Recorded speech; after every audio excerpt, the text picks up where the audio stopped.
ئاژەڵەکان دەبنە قوربانی تاقیکردنەوەی بەرهەمە جوانکاریەکان. ئایا بەردەوامە یاخود کۆتایی پێهاتووە؟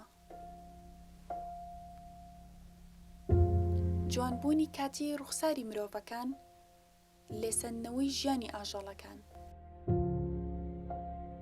ساڵانە 9 ملیۆن کەروێشک و مشک و بەراز کوێر دەکرێن یاخود ئازاد دەدرێن و ژیانیان لێدەسەندرێتەوە.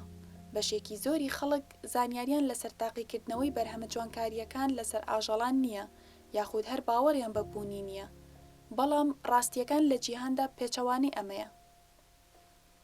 بەکارهێنانی ئاژەڵەکان بۆ دڵنیابوونەوە لە سەلامەتی بەرهەمەکانی جوانکاری لە زیاتر لە نیو سەدە پێش ئێستاوە ئەنجام دەدرێت کە بریتیە لە ژەهراویکردنێکی کیمیایی ئاژەڵان وەک بەکارهێنانی دەرزی ژەهراوی لە ساڵی 1920.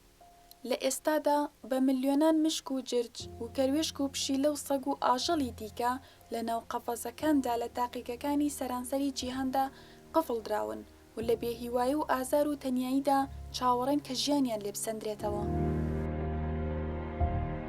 کۆمپانیاکان بانگەشەی ئەوە دەکەن کە بەرهەمەکانیان لەسەر ئاژەڵ تاقی ناکەنەوە، بەڵام ڕاستیەکان بە جۆرێکی دیکەیە.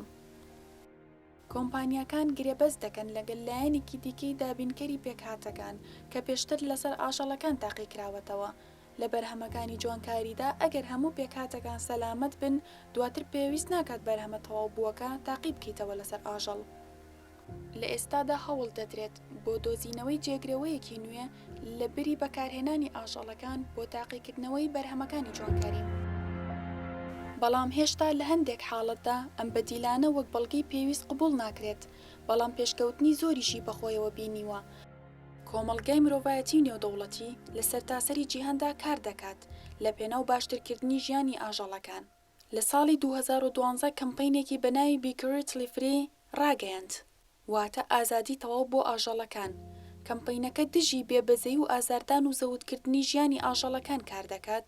ئەم کەمپەینە کاری کردووە بۆ هاندانی وڵاتەکان بۆ دەرکردنی یاسایەک بۆ قەدەغەکردنی بەکارهێنانی ئاژەڵەکان لە تاقیکردنەوەی بەرهەمەکانی جوانکاری. هەروەها هانی خەڵکی دەدات کە بەرهەمەکان لەو کۆمپانیانە بکڕن کە بەرهەمەکانیان لەسەر ئاژەڵ تاقی ناکرێتەوە، کە ئەمەش هاوکارێکە بۆ بەدیلە جێگرەوەکانی تر.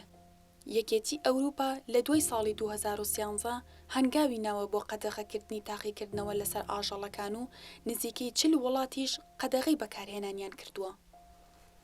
لەم ساڵانی دواییدا بەکارهێنانی ناپێویستی بەرهەمە جوانکاریەکان لە سەرتاسەری جیهاندا بە شێوەیەکی بەرچاو ڕووی لە زیادی کردووە. لە ڕێی تۆڕە کۆمەڵایەتیەکانەوە لە ڕێگەی ڕاگەیاندنی چاڵێنج بۆ بەکارهێنان و بەفیڕۆدانی بەرهەمەکانی جوانکاری بانگەشەی بۆ دەکرێت. بێگوێدان بەوەی زیادبوونی بەکارهێنەران هۆکاری زەوتکردنی ژیان و ئازاردانی زۆرتری ئاژەڵەکانە. جوانتر دەرکەوتنی کاتی ڕوخساری مرۆڤەکان هۆکارێکە بۆ لێسەندنەوەی ژیانی ئاژەڵەکان.